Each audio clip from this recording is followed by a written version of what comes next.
जनाबाई जी का जन्म गोदावरी तट पर गंगाखेड़ नामक ग्राम महाराष्ट्र में हुआ था। बचपन में ही इनकी मां का निधन हो गया था।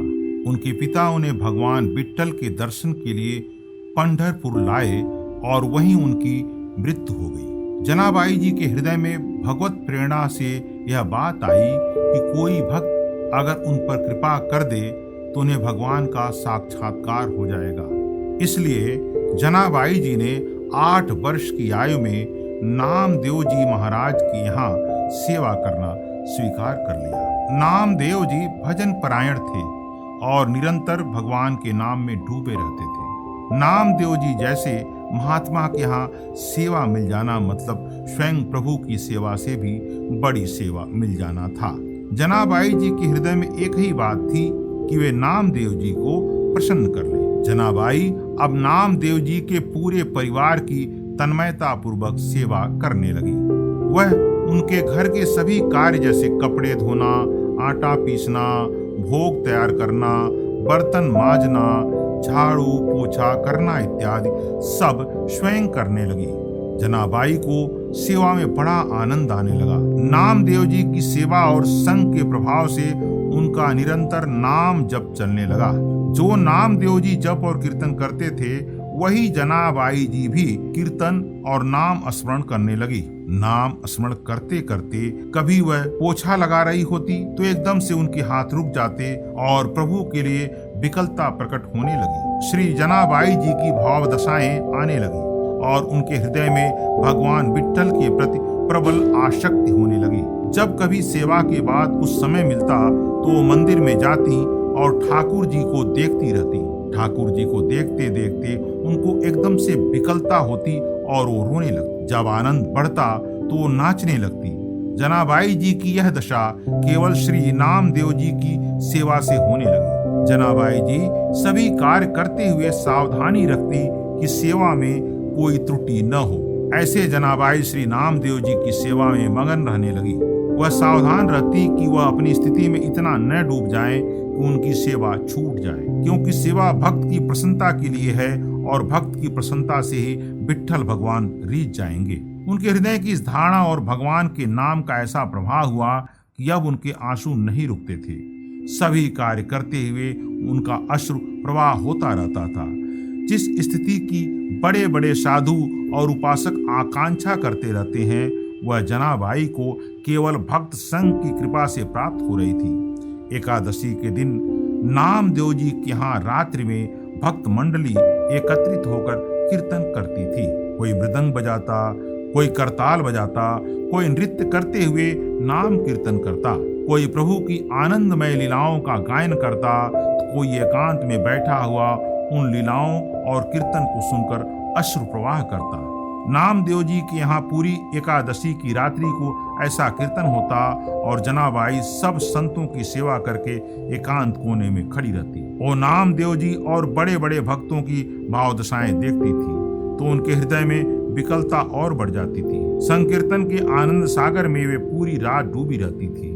प्रातः काल होते ही भक्त मंडली चली जाती और जनाबाई भगवत प्रेम की मादकता में बावरी हुई ठाकुर जी की प्रसन्नता के लिए श्री नामदेव जी की सेवा में मगन रहने लगती। एक दिन एकादशी की रात्रि में जनाबाई भाव में ऐसी डूबी हुई थी कि सुबह हो गई और उनकी सेवा बाकी रह गई। घबराते हुए उन्होंने सोचा कि पहले वस्त्र धो लें। जब वह चंद्रभागा नदी के पास पहुंची तो उनके मन में बहुत सी चिंताएं एक साथ आने लगी। वह सोच रही थी कि अभी तो बर्तन धोने हैं और ठाकुर जी की सेवा के लिए पानी भी भरने जाना है। वह यह सोच ही रही थी कि एक वृद्ध माता उनके पास आई और कहा कि जनाबाई तू चिंता क्यों कर रही है, तू जाकर बाकी के काम कर ले, मैं तेरे सारे कपड़े धो देती हूँ। जनाबाई ने कहा कि आप मेरा काम क्यों करेंगे। वृद्धा ने कहा मैं सच्ची सफाई और धुलाई करना जानती हूँ। जो कपड़े मैं एक बार धोती हूँ वह दोबारा गंदे नहीं होते। जनाबाई समझ नहीं पाई। बुढ़िया ने प्रेम से कहा तू चिंता मत कर, तू मेरे जैसे कपड़े साफ नहीं कर सकती। जनाबाई ने कहा अब मुझे तत्काल नामदेव जी के घर जाना होगा क्योंकि मैंने बर्तन नहीं धोए हैं। वो यह कहकर और कपड़े वहीं नदी के किनारे छोड़कर चली गई। जनाबाई बर्तन धोकर और जल भरकर वापस आई तो उन्होंने देखा कि उन माता ने सब कपड़े धोकर सुखा दिए हैं। जनाबाई ने हाथ जोड़कर कहा कि आप जैसा उदार तो मुझे जीवन में कोई नहीं मिला कि मैं आपका बहुत आभार मानती हूँ। मैया ने कहा कि आभार की क्या बात है, अपनों से आभार थोड़ी प्रकट करते हैं। ऐसा कहकर मुस्कुराते हुए वह वृद्ध माई वहां से चली। जाते जाते उन्होंने कहा, अगर कभी जरूरत हो तो मुझे याद कर लेना। तुम जब याद करोगी तो मैं तुम्हारी सेवा के लिए उपस्थित हो जाऊंगी। जनाबाई जी भाव में डूब गई, क्योंकि उस वृद्धा की मुस्कुराहट ने उनके हृदय में आनंद का वर्धन किया। जब चेतना आई तो उन्होंने सोचा कि मैंने तो पूछा ही नहीं कि वो कहाँ रहती हैं, उनका नाम क्या है। उन्होंने आसपास देखा तो वृद्धा दिखाई नहीं दी। अब तो उनके हृदय में विकलता हुई कि शरीर तो इतना वृद्ध था उनका, फिर कैसे वे हवा की तरह भाग गई। वह कौन हो सकती है? जनाबाई सब कपड़े लेकर पहुंची। उनका हृदय बड़ा व्याकुल था कि आखिर वह वृद्धा कौन थी, और वो अपनी मुस्कुराहट से कैसा जादू कर गई कि मेरा चित्त बार बार उसी का चिंतन कर रहा है। जनाबाई गदगद कंठ से नामदेव जी के समीप गई और उनको पूरी घटना सुनाई। नामदेव जी ने तत्काल जनाबाई जी से कहा, अरे वह और कोई नहीं था, वो तो विट्ठल ही थे। नामदेव जी को आश्चर्य हुआ कि विट्ठल जी जनाबाई से कितना प्यार करते हैं कि उन्होंने स्वयं आकर उनके सब कपड़े धो दिए। श्री नामदेव जी ने कहा कि जनाबाई, तेरे तो अहोभाग्य हैं कि तेरे ऊपर ठाकुर की कृपा हुई, तू समझ नहीं पाई। अब तो जनाबाई के हृदय में और प्रणय कोप बढ़ गया कि प्रभु आए भी तो ऐसे छलिया रूप लेकर। जनाबाई रोने लगी कि इतने छलिया हो कि आप आए भी और मुझे परिचय भी नहीं मिला। प्रभु सदैव अपने भक्त के पीछे पीछे घूमते हैं। परम स्वतंत्र ईश्वर को अगर कोई बांध सकता है तो वह है केवल उनके भक्त। एक बार जनाबाई जी प्रेम में मगन होकर झाड़ू लगा रही थी और उन्होंने कूड़े का ढेर लगाया। जब वह कूड़ा भरने के लिए आई तो उन्होंने देखा कि टोकरी लिए हुए प्रभु खुद कूड़ा भर रहे थे। अब वो बुढ़िया के रूप में नहीं आते थे, अब वह साक्षात विट्ठल के रूप में आते थे। चक्की में आटा पीसते हुए जनाबाई कभी कभी पद गाते हुए भाव में डूब जाती और इस वजह से चक्की रुक जाती। सेवा में कहीं देर न हो जाए इसलिए ठाकुर जी खुद आकर चक्की पीसने लगते। प्रभु जनाबाई का अभंग सुनते रहते और जनाबाई जी प्रेम में मगन रहती। जनाबाई जी घर में झाड़ू लगाती तो कचरा स्वयं विट्ठल भगवान उठाते। वह टोकरी को सर पर रखकर जनाबाई जी के पीछे पीछे ढोलते।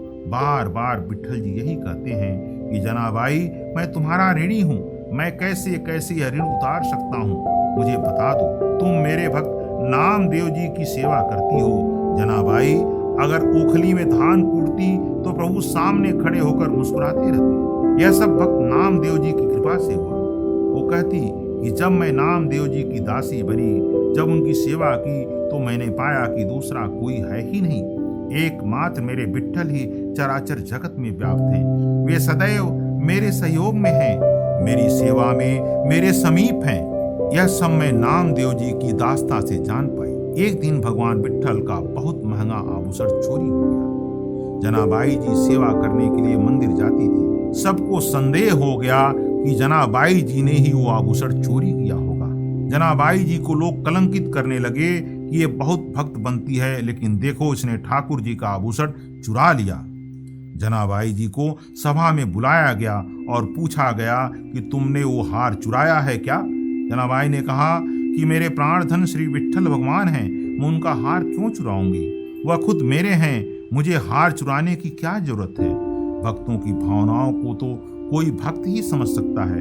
जनाबाई जी ने शपथ खाकर कहा कि मैंने ये रत्न का आभूषण नहीं चुराया है। किसी ने जनाबाई की बात पर विश्वास नहीं किया।